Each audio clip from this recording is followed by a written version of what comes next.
All right, I guess this is video part two. One thing I did forget to mention was I did install a micro air easy start up on the air conditioner. Not required for this system, but it does help keep the startup amperage low.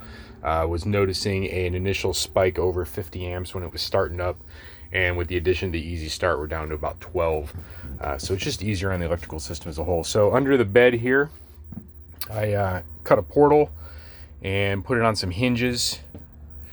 So this is a Victron Multiplus 24 volt 3000 watt inverter, charger, and transfer switch all in one. It's got some really cool functionality. They're very common in the RV world. My favorite thing about it is that you can set a current limit on it. So for example, if you're on someone's household 10 amp electrical outlet, you can still run your air conditioner that runs on 15 amps. And the way you do that is you set your limiter for about 10 amps. And as your air conditioner cycles on, it will pull the additional 5 amps it needs from the batteries, run your air conditioner, and then when it cycles off, it'll still keep drawing 10 amps, but instead it'll use that 10 amps to recharge the battery. And I was able to stay at my brother's house for a couple of days with over 100-foot electrical cord, only drawing 7 amps, was able to keep the air conditioner running as much as it was needed.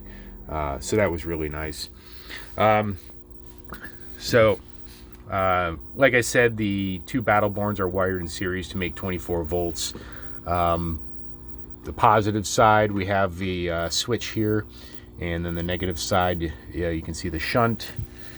Links distributor, and added a 24 volt fused little distribution panel there, so that is powering the Serbo GX system monitor and also powering the refrigerator.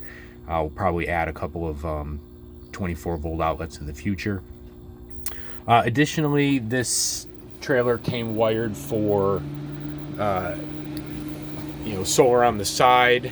Haven't connected that up yet, but would connect that here to the distribution block, or could also connect it here. And then we also have the solar pre-wire drop. Intention long-term is to add a few solar panels to the roof, and then also add a few hundred watts of portable to be able to power this boondocking.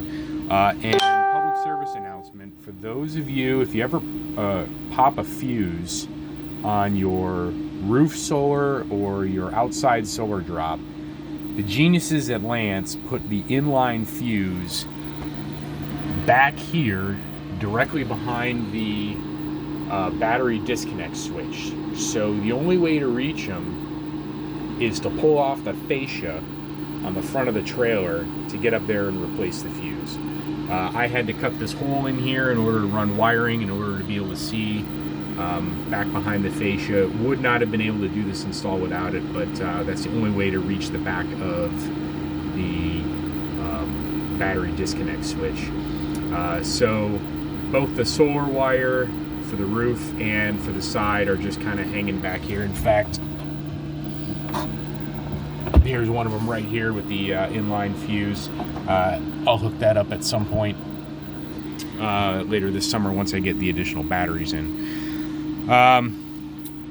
Not too much else to say. I do have the Touch 50 here, and you can see that we're charging the battery. We're at 66% here, and it's drawing about 1660 watts from the grid in order to recharge the battery. Ultimately, I am probably going to install this right about here. There is a void behind here, and I can get down through and over in order to install that. But I'm waiting for some parts to come in from Lance. I've ordered one of these little panels, and I've also ordered some goof tape that will cover up any screw holes in this pattern. I want to make sure I have that before I cut any permanent holes. And that was kind of one of the themes for our system, is other than this big giant access hole here, all of the holes and whatnot, or any screws that we put in the trailer, were either hidden or reversible.